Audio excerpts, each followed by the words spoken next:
নমস্কার বন্ধুরা, স্বাদে বাঙালিয়ানা চ্যানেলে স্বাগত। আজকে আমি নতুন আবার একটা রেসিপি নিয়ে চলে এসেছি। রেসিপিটা হচ্ছে রুই মাছের চপ। আজকাল সকলেই বিকেলে চায়ের সঙ্গে চপ সিঙ্গারা এগুলো খেতে ভালোই বাসে, তাই আজ আমি চপের রেসিপি বানালাম। চলুন দেখে নিই রেসিপিটা কেমন করে বানাবো। এরকম পেটের মাছ নিয়েছি, 3 পিস মাছ নিয়েছি। এটা এখন আমি জলে সিদ্ধ করব। জলটা বসিয়ে দিয়েছি। এটা রুই মাছ দিয়ে এটা বানাবো। জলের মধ্যে লবণ দিয়ে দেব। জলটা গরম হয়ে গেছে। 1 চামচ আদা রসুন বাটা দিয়ে দেব। একটু হলুদ দিয়ে দেব সামান্য। এখানে মাছটা দিয়ে দেব। এটা এখন আমি সিদ্ধ করে নেব। এটা ঢাকা দিয়ে দেব। এটা 10 মিনিট সিদ্ধ হওয়ার পর নামিয়ে নেব। এই যে এখন আমার মাছটা সিদ্ধ হয়ে গেছে। মাছটাকে জল থেকে ছেঁকে নেব। গ্যাসটা অফ করে দেব।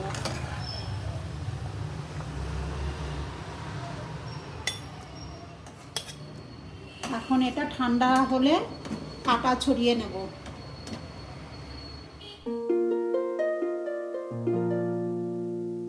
আমি এখন আরেকটা পরিষ্কার কড়াই নিয়ে নিয়েছি।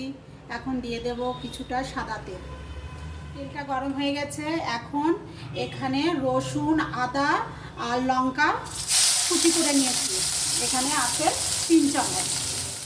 এই পুরটাতে কখনো বাটা মশলা দেবেন না। যত কুচি মশলা দেবেন পুরটা তত ভালো হবে খেতে। এটা একটু ভাজা ভাজা হয়ে গেছে। এখন দিয়ে দেবো হচ্ছে পেঁয়াজ। মিডিয়াম সাইজের 2টা পেঁয়াজ নিয়েছি, সেটাকেও কুচি করে নিয়েছি। এটাও একটু ভেজে নেব।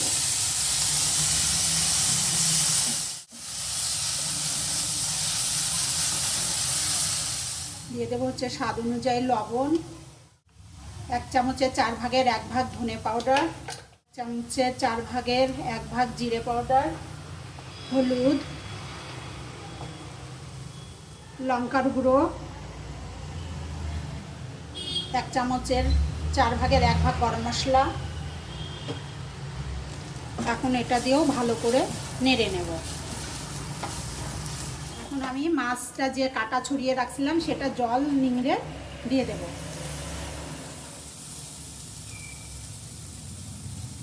এটা 1 ফোঁটাও জল দেওয়া যাবে না।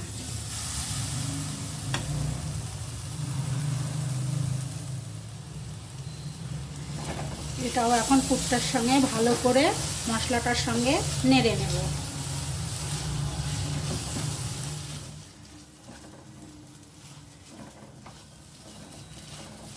দুটা মিডিয়াম সাইজের আলু সিদ্ধ করে রেখেছিলাম। একদম নরম সিদ্ধ করা যাবে না, একটু টাইট সিদ্ধ করতে হবে।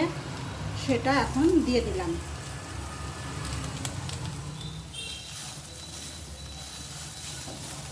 এটা এখন এরকম করে ভালো করে নেড়ে মিশিয়ে নেব। পুরটা যত শুকনো হবে, যত ভাজা হবে, তত চপটা টেস্ট হবে। ভাজা মশলা দেব। এটা আগের থেকে আমি ভেজে গুঁড়ো করে রেখেছিলাম। এর মধ্যে আছে শুকনো লঙ্কা, ধনে, জিরে, একটা এলাচ আর দারচিনি। এটা আমি শুকনো খোলায় ভেজে গুঁড়ো করে রেখে দিয়েছিলাম।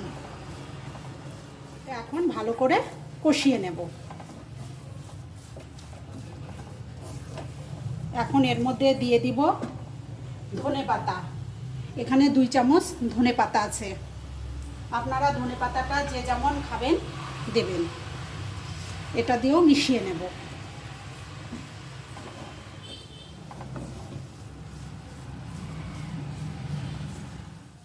এখন এটা আমি নামিয়ে নেব। আমার পুরটা হয়ে গেছে। এটা যতক্ষণ ঠান্ডা হবে ততক্ষণ বাদ বাকি জিনিসগুলো রেডি করে নিই।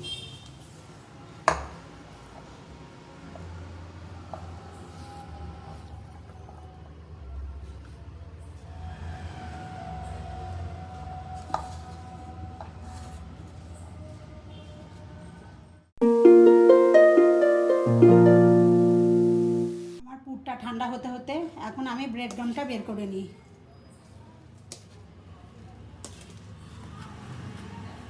এর মধ্যে 2 চামচ কর্নফ্লাওয়ার নিয়ে নেব।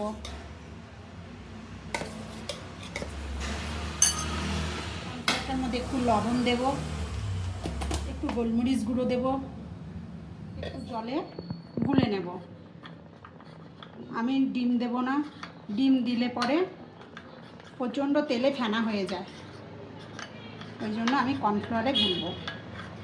ব্রেড ক্রাম্বটার মধ্যেও একটু লবণ,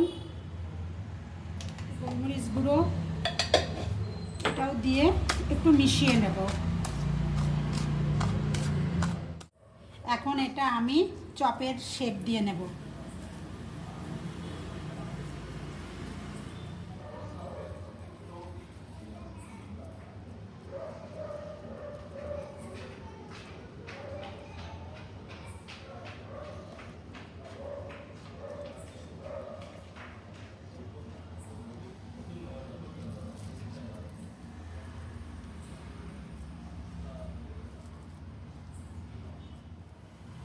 এই যে এরকম করে সব চপগুলো আমি বানিয়ে নিচ্ছি, তারপরে দেখাচ্ছি। চপগুলো বানানো হয়ে গেছে, এখন আমি ভাজবো।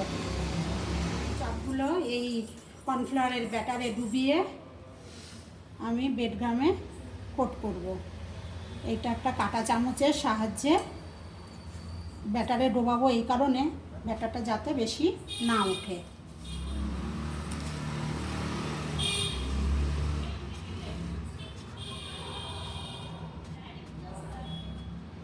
এতে দেব, ডবল কোট করব।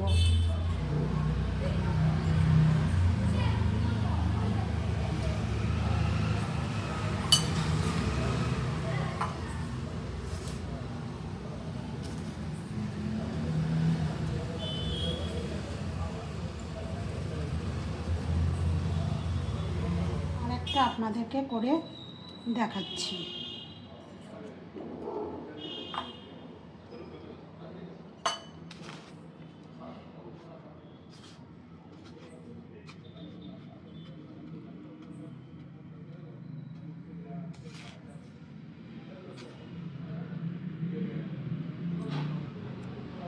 আবার এটা ব্যাটারে ডুবিয়ে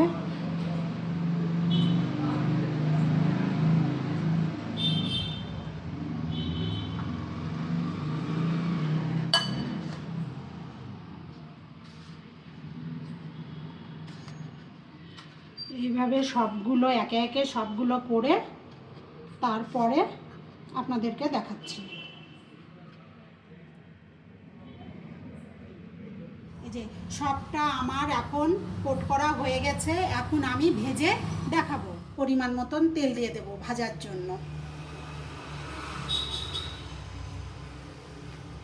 তেলটা আমার গরম হয়ে গেছে, খুব বেশি গরমেও দেবেন না, আবার খুব কমেও দেবেন না, মিডিয়াম হিটে আমি এখন চপগুলা ছাড়বো।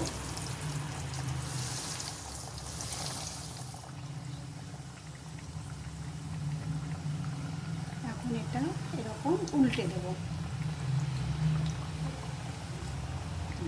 এরকম লাল লাল করে উল্টে পাল্টে ভেজে নেব।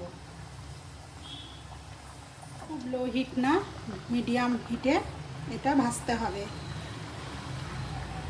ভাজা হয়ে গেছে, এটা এখন আমি তুলে নেব।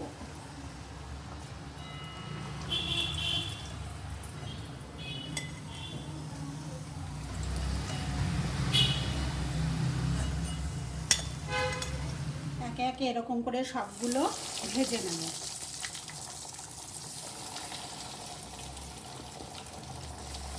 আমার ভাজাটা শেষ হয়ে গেছে, এখন আমি এগুলো সব তুলে নেব।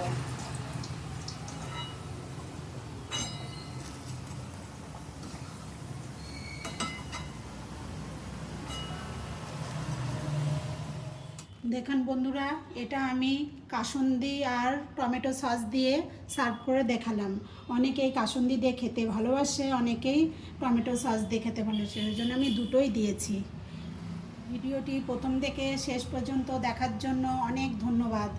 যদি ভালো লাগে তাহলে লাইক, শেয়ার, কমেন্ট করতে ভুলবেন না।